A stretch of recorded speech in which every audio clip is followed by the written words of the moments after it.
Сәлем баршаңызға, сіздермен бірге Айдана. Бүгін біз трайфл жасайтын боламыз.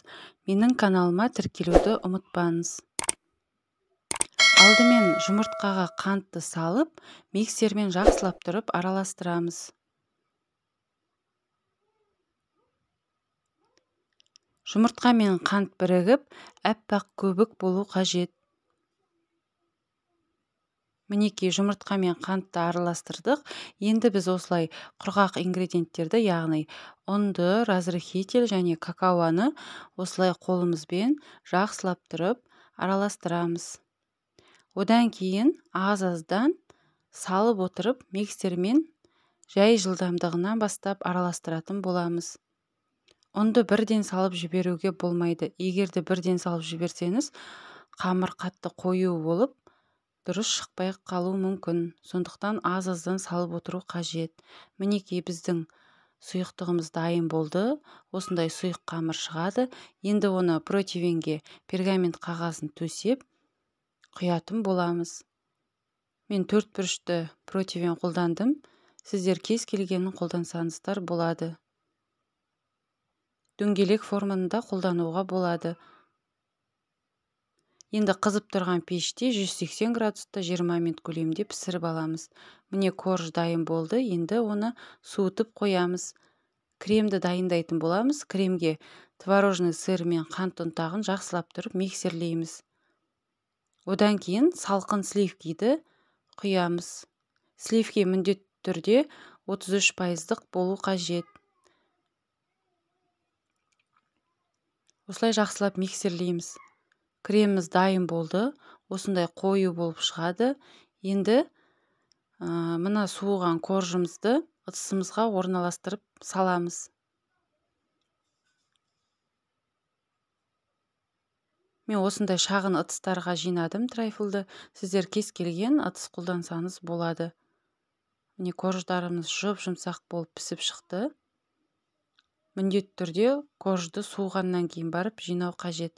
Осылай видеодағыдай қолымызбен ұнтатып отырып, корждарды саламыз. Және үстінен кремді салатын боламыз. Кремді мен ыңғайлы болу үшін осындай кондитерский мешокқа құйып алдым. Қасықпен салып жақсаңыз да болады.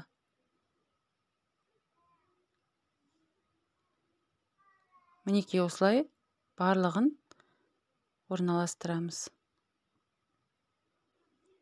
Арасына өз қалауынша жеміс-жидек, банан салсаңыз да болады. Осылай қасықтың көмегімен бетін тегістеп шығамыз. Және де тоңазытқышқа жарты сағат немесе 1 сағатқа қойып қоямыз. Оған дейін біз бетіне құятын шоколадты глазур дайындаймыз.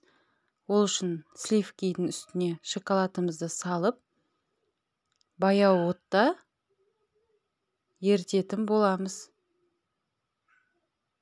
Сливкиіміз қайнап кетпеу қажет, сондықтан осылай араластырып тұрамыз. Шоколад ерігеннен кейін оттың астын сөндіреміз. Мінекей шоколад еріді, дайын болды. Енді оны суытып қоятын боламыз.